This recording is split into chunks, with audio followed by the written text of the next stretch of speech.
गौर से देखिए, ये हाईटेक चोर खुद भी लग्जरी गाड़ी में ही आते हैं। सफेद रंग की इस हुंडई क्रेटा में बैठा है शातिर कार चोरों का गिरोह। अब इनमें से एक शख्स गाड़ी से बाहर निकलता है और रोहिणी सेक्टर 11 में सड़क किनारे पार्किंग में खड़ी दूसरी हुंडई क्रेटा गाड़ी के पिछले दरवाजे पर लगे स्टिकर की तस्वीरें खींचता है। इस स्टिकर पर दरअसल एक बारकोड और गाड़ी के कुछ डिटेल्स होते हैं, जिसकी तस्वीर लेने के बाद यह शख्स अपनी गाड़ी की तरफ चला जाता है। गाड़ी से दूसरा शख्स निकलता है और बड़ी आसानी से इस कार का दरवाजा खोल अंदर बैठता है, मानो इस गाड़ी की चाबी इसको मिल गई हो।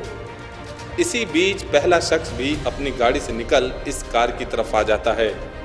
गाड़ी का दरवाज़ा खुला है और गाड़ी के अंदर बैठकर ये दोनों कुछ छेड़छाड़ करते हैं और कुछ मिनट की हरकत के बाद वापस अपनी काली छत वाली गाड़ी में बैठकर वापस चले जाते हैं। लेकिन कुछ मिनटों में ही ये दोबारा वापस आते हैं और गाड़ी फिर से शिकार के सामने रुक जाती है। बारी बारी से दो शख्स बाहर निकलते हैं। एक शख्स बाहर से नज़र रखता है तो दूसरा चोरी होने वाली गाड़ी के अंदर बैठ जाता है। कुछ मिनटों के भीतर ही गाड़ी स्टार्ट हो जाती है और गाड़ी के अंदर डैशबोर्ड की लाइट चल जाती है। स्टार्ट करने वाला शख्स बाहर निकलता है और अब उसका साथी गाड़ी के अंदर बैठता है। पहले काले छत वाली गाड़ी मौके से निकलती है और दूसरी गाड़ी उसके पीछे पीछे।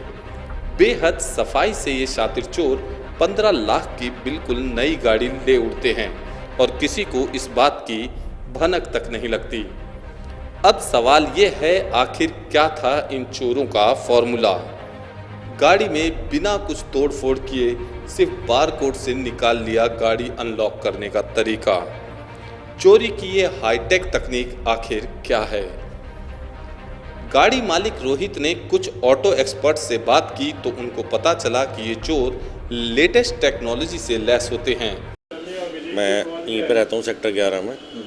अभी 18 तारीख सुबह हमारी नई गाड़ी चोरी हुई है, जिसका हमें बहुत दुख है और दुख इस बात का भी है कि पुलिस कोई कार्रवाई नहीं कर रही है। स्टार्टिंग में पहले दिन मिस्टर हरीश आए थे, उन्होंने आके सीसीटीवी फुटेज देखी और फिर पता नहीं उनका आपस में क्या हुआ थाने में कि उनके हाथ से केस दूसरे आईओ को चला गया। ठीक है, वो है मिस्टर फूल सिंह। तो बट उन्होंने एक बार भी ज़रूरी नहीं समझा आना अभी तक यहाँ पर। फुटेज में क्लियर दिख रहा है कि बदमाश लोग आए हैं, 4:05 पर आए हैं। पहले गाड़ी को शीशा तोड़ के अनलॉक करा उन्होंने, फिर वो चले गए हैं। फिर सेकंड टाइम दोबारा आए हैं, कुछ डिवाइस लगा के गए हैं गाड़ी के अंदर अनलॉक करने के लिए। पहले उन्होंने फ़ोटो खींची बारकोड की जो शीशे पे लगा होता है, ताकि उससे उस बारकोड से डिटेल निकल जाती है। मैंने अपने लेवल पर जो पता कराया है तो हुंडई वालों से पता करवाया मैंने। उस स्टिकर से जो है बारकोड की डिटेल से सारा कुछ निकल जाता है कि गाड़ी का मेक एंड मॉडल क्या है, की कॉम्बिनेशन क्या है। एक विन नंबर होता है उसके ऊपर, जिससे कि पूरी A to Z हिस्ट्री आ जाती है गाड़ी की। उसकी उन्होंने फ़ोटो खींची है बाकायदा, सीसीटीवी रिकॉर्डिंग में आप देख भी सकते हैं। After that they gone and they come third time, then they have unlocked the car and started. राजधानी में सुरक्षा हाई अलर्ट पर होने के बावजूद गाड़ी चोरी की वारदातें लगातार बढ़ रही हैं। अकेले रोहिणी में लोगों का कहना है कि 10-15 दिनों के भीतर दर्जनों गाड़ियां चोरी हो चुकी हैं। चोरों के सामने लेटेस्ट सुरक्षा उपकरण और सीसीटीवी कैमरे भी कोई मायने नहीं रखते। पुलिस भी इन तमाम सबूतों के बावजूद अब तक इस वारदात तक का पता नहीं लगा सकी है।